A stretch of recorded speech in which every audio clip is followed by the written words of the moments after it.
नमस्ते दोस्तों, क्या आपको भी डॉक्टर ने ये बोल दिया है कि अब आपको चावल छोड़ना पड़ेगा वरना शुगर बेकाबू हो जाएगी? अगर हाँ तो रुक जाइए, क्योंकि आज मैं आपको वो सच बताने वाली हूँ जो शायद आपके डॉक्टर ने भी पूरी तरह नहीं बताया। मेरी एक पेशेंट थी, उनका नाम था सुनीता जी, उम्र 55 साल। जब उन्हें डायबिटीज का पता चला तो सबसे पहला सवाल जो उन्होंने मुझसे पूछा वो था, डॉक्टर साहब क्या अब मैं कभी चावल नहीं खा पाऊंगी? मेरे घर में तो रोज चावल बनता है, मैं अपने पति और बच्चों से अलग खाना कैसे खाऊं? उनकी आंखों में जो परेशानी थी वो मैंने सैकड़ों मरीजों में देखी है। चावल हमारे खाने का सिर्फ एक हिस्सा नहीं है, ये हमारी संस्कृति है, हमारी फैमिली डिनर्स का हिस्सा है। और जब डॉक्टर कहता है चावल बंद करो तो लगता है जैसे जिंदगी का एक बड़ा हिस्सा छिन गया। तो आज की इस वीडियो में मैं आपको बताऊंगी कि सच में डायबिटीज में चावल खाना चाहिए या नहीं, सफेद चावल, ब्राउन राइस और बासमती चावल में से कौन सबसे बेहतर है और कैसे आप बिना डर के अपने फैमिली के साथ बैठकर चावल खा सकते हैं। तो वीडियो को पूरा जरूर देखिएगा, क्योंकि आखिर में मैं आपको एक ऐसी ट्रिक बताऊंगी जो आपकी शुगर को कंट्रोल में रखने में बहुत मदद करेगी। और हाँ, अगर आपको हेल्थ से जुड़ी सही और साफ जानकारी पसंद है तो इस वीडियो को लाइक कीजिए और चैनल को सब्सक्राइब कर लीजिए ताकि आपको ऐसी ही उपयोगी जानकारी मिलती रहे।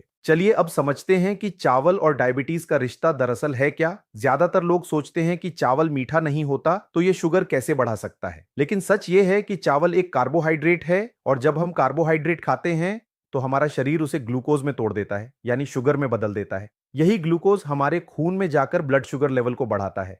तो टेक्निकली चावल खाने से शुगर बढ़ती जरूर है, चाहे वो मीठा हो या ना हो। लेकिन यहां एक बहुत जरूरी बात समझनी है, सारे कार्बोहाइड्रेट एक जैसे नहीं होते। कुछ कार्बोहाइड्रेट बहुत तेजी से टूटते हैं और शुगर को अचानक ऊपर भेज देते हैं, जबकि कुछ धीरे धीरे टूटते हैं और शुगर को आराम से संतुलित तरीके से बढ़ाते हैं। इसी फर्क को समझने के लिए साइंस ने एक चीज बनाई है जिसे ग्लाइसेमिक इंडेक्स कहते हैं, या शॉर्ट में जीआई। ग्लाइसेमिक इंडेक्स एक नंबर होता है जो 0 से 100 के बीच होता है और यह बताता है कि कोई फूड कितनी तेजी से आपकी ब्लड शुगर को बढ़ाता है। जितना ज्यादा नंबर उतनी तेजी से शुगर बढ़ती है। अब यही वो जगह है जहां सफेद चावल, ब्राउन राइस और बासमती चावल का असली फर्क सामने आता है। सबसे पहले बात करते हैं सफेद चावल की। सफेद चावल का ग्लाइसेमिक इंडेक्स काफी ऊंचा होता है। आमतौर पर यह 80 से 90 के बीच होता है और कुछ किस्मों में तो ये 90 के पार भी चला जाता है। इसकी वजह यह है कि सफेद चावल बनाने के दौरान चावल का ऊपरी छिलका और उसकी ब्रान लेयर हटा दी जाती है। यही लेयर चावल में फाइबर, विटामिन और मिनरल्स का सबसे बड़ा सोर्स होती है। जब ये लेयर निकल जाती है तो पीछे सिर्फ स्टार्च बचता है और स्टार्च बहुत आसानी और तेजी से ग्लूकोज में टूट जाता है। इसलिए जब आप सफेद चावल खाते हैं तो आपकी शुगर बहुत जल्दी ऊपर चली जाती है और फिर उतनी ही तेजी से नीचे गिरती है। इस उतार चढ़ाव को डॉक्टर्स शुगर स्पाइक कहते हैं और डायबिटीज के मरीजों के लिए यही सबसे खतरनाक चीज होती है। बार बार शुगर स्पाइक होने से शरीर के अंदर इंसुलिन पर बहुत ज्यादा दबाव पड़ता है और लंबे समय में ये दिल, किडनी और आंखों जैसे अंगों को भी नुकसान पहुंचा सकता है। अब आते हैं ब्राउन राइस पर। ब्राउन राइस वो चावल है जिसकी ब्रान लेयर नहीं हटाई जाती, यानी इसका छिलका जैसा हिस्सा बना रहता है। इसी वजह से इसमें फाइबर की मात्रा सफेद चावल से कहीं ज्यादा होती है। फाइबर एक ऐसी चीज है जो खाना पचाने की प्रोसेस को धीमा कर देता है, जिससे ग्लूकोज धीरे धीरे खून में जाता है और शुगर अचानक ऊपर नहीं उछलती। ब्राउन राइस का ग्लाइसेमिक इंडेक्स आमतौर पर 50 से 55 के बीच होता है, जो सफेद चावल के मुकाबले काफी कम है। इसके अलावा ब्राउन राइस में मैग्नीशियम भी ज्यादा पाया जाता है और रिसर्च बताती है कि मैग्नीशियम शरीर में इंसुलिन को बेहतर तरीके से काम करने में मदद करता है। यही वजह है कि ज्यादातर डाइटिशियन और डॉक्टर डायबिटीज के मरीजों को ब्राउन राइस की सलाह देते हैं। लेकिन यहां एक छोटी सी बात भी समझ लीजिए, ब्राउन राइस परफेक्ट नहीं है, यह भी एक कार्बोहाइड्रेट ही है, सिर्फ इसकी स्पीड कम है, तो इसे भी सीमित मात्रा में ही खाना चाहिए। अब तीसरा है बासमती चावल, जो हमारे यहाँ सबसे ज्यादा पसंद किया जाता है, खास तौर पर बिरयानी और पुलाव में। बासमती चावल की एक खास बात है, इसका ग्लाइसेमिक इंडेक्स आम सफेद चावल से थोड़ा कम होता है, क्योंकि इसमें एक खास तरह का स्टार्च होता है जिसे एमाइलॉज कहते हैं और इसकी मात्रा बासमती में ज्यादा होती है। एमाइलॉज स्टार्च को पचने में ज्यादा समय लगता है, जिससे शुगर थोड़ी धीमी गति से बढ़ती है।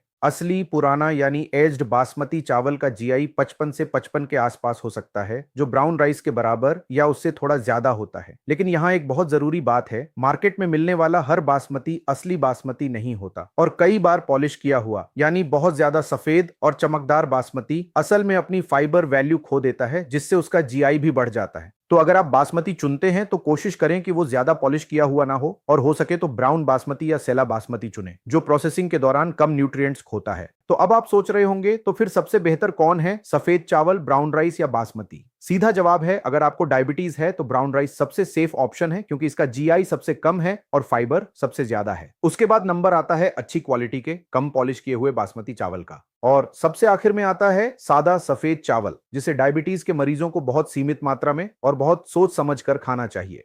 लेकिन दोस्तों, यहां एक बात बहुत ध्यान से सुनिए, सिर्फ चावल का टाइप बदलना काफी नहीं है। असली खेल है मात्रा का, यानी कितना चावल आप खा रहे हैं और कैसे खा रहे हैं। अगर आप ब्राउन राइस भी एक बड़ी प्लेट भर के खा लें तो उसका भी असर सफेद चावल जैसा ही हो सकता है। इसलिए पोर्शन कंट्रोल बहुत जरूरी है। एक डायबिटीज के मरीज के लिए एक बार में आधा कटोरी से 1 कटोरी पका हुआ चावल काफी होता है, और उसे पूरी प्लेट का सिर्फ 1/4 हिस्सा होना चाहिए। बाकी प्लेट में सब्जियां, दाल और प्रोटीन होना चाहिए। अब एक और बहुत इंटरेस्टिंग साइंस की बात बताती हूं, जो शायद आपने पहले कभी नहीं सुनी होगी। अगर आप चावल पकाने के बाद उसे फ्रिज में रख दें और फिर अगले दिन गर्म करके खाएं तो उसका ग्लाइसेमिक इंडेक्स कम हो जाता है। इसके पीछे साइंस ये है कि जब चावल ठंडा होता है तो उसमें एक चीज बनती है जिसे रेजिस्टेंट स्टार्च कहते हैं। यह स्टार्च हमारी आंतों में आसानी से नहीं टूटता, यानी शरीर इसे पूरी तरह ग्लूकोज में नहीं बदल पाता, जिससे शुगर पर असर कम होता है। तो अगली बार जब आप चावल बनाएं तो थोड़ा ज्यादा बना लीजिए, उसे फ्रिज में रख दीजिए और दूसरे दिन गर्म करके खाइए। ये एक छोटी सी ट्रिक है जो बहुत असरदार साबित हो सकती है। इसके अलावा चावल के साथ क्या खाया जा रहा है ये भी बहुत मैटर करता है।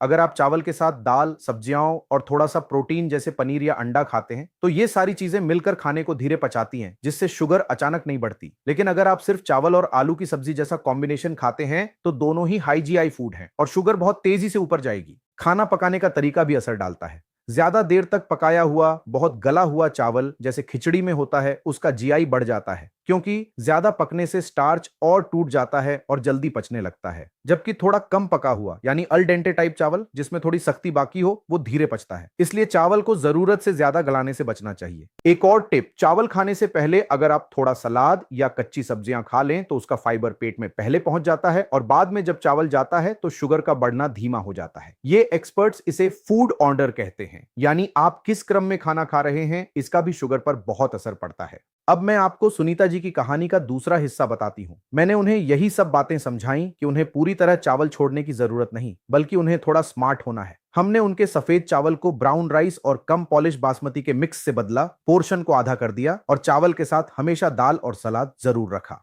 3 महीने बाद जब उनकी HbA1c टेस्ट हुई तो उनका शुगर लेवल काफी बेहतर हो गया था, और सबसे अच्छी बात, वो अब अपने पूरे परिवार के साथ बैठकर खाना खा सकती थी, बिना ये महसूस किए कि वो कुछ अलग या कम खा रही हैं। ये कहानी इसलिए बता रही हूं ताकि आपको यकीन हो कि छोटे छोटे बदलाव बहुत बड़ा फर्क ला सकते हैं, बिना अपनी पसंदीदा चीजों को पूरी तरह छोड़े। अब एक जरूरी सावधानी की बात भी कर लेते हैं। ये वीडियो सिर्फ जनरल जानकारी के लिए है और हर इंसान का शरीर अलग होता है। आपकी डायबिटीज कितनी पुरानी है, आपकी कोई और बीमारी है या नहीं, आप कौन सी दवाई ले रहे हैं, ये सब बातें भी मैटर करती हैं। इसलिए कोई भी बड़ा डाइट बदलाव करने से पहले अपने डॉक्टर या डाइटिशियन से जरूर सलाह लें और अपना ब्लड शुगर लेवल नियमित रूप से चेक करते रहें, ताकि आपको पता चले कि कौन सा खाना आपके शरीर पर कैसा असर डाल रहा है। याद रखिए, हर किसी का शरीर अलग रिएक्ट करता है, इसलिए जो किसी और के लिए काम कर रहा है वो जरूरी नहीं आपके लिए भी वैसा ही काम करे।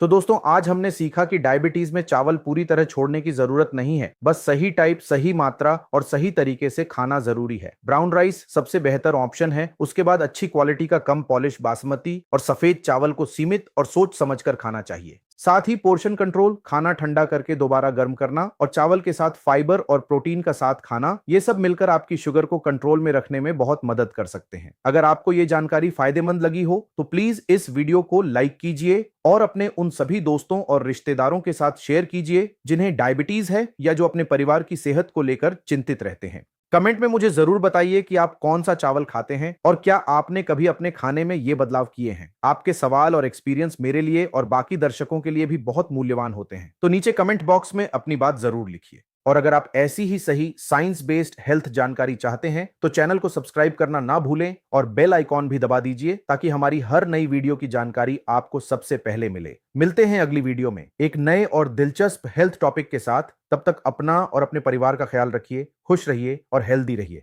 नमस्ते।